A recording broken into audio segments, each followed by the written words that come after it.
Praise the Lord. Today Bible reading కీర్తనలు 9వ అధ్యాయము 11 నుండి 20వ చరణం వరకు.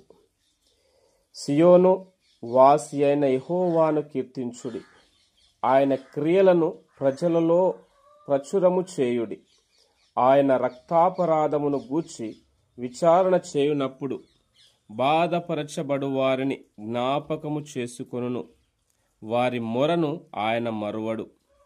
నేను నీ కీర్తి అంతటిని ప్రసిద్ధి చేయుచు సియోను కుమార్తె గుమ్మములలో నీ రక్షణను బట్టి హర్షించునట్లు యెహోవా నన్ను కరుణించుము.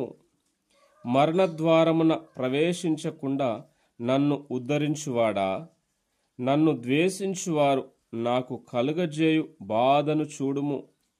తాము త్రవ్విన గుంటలో జనములు మునిగిపోయిరి, తాము ఒడ్డిన వలలో వారి కాలు చిక్కుబడియున్నది. యెహోవా ప్రత్యక్షమాయెను, ఆయన తీర్పు తీర్చియున్నాడు. దుష్టులు తాము చేసుకొనిన దానిలో చిక్కియున్నారు. దుష్టులను దేవుని మరచు జనులందరూ పాతాళమునకు దిగిపోవుదురు. దరిద్రులు నిత్యము మరువబడరు. బాధపరచబడు వారి నిరీక్షణాస్పదము ఎన్నటికిని నశించదు. యెహోవా లెమ్ము, నరులు ప్రబలక పోవుదురుగాక. నీ సన్నిధిని జనములు తీర్పు పొందుదురుగాక.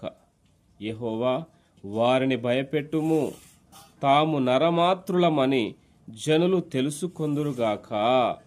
ఆమేన్. God bless you.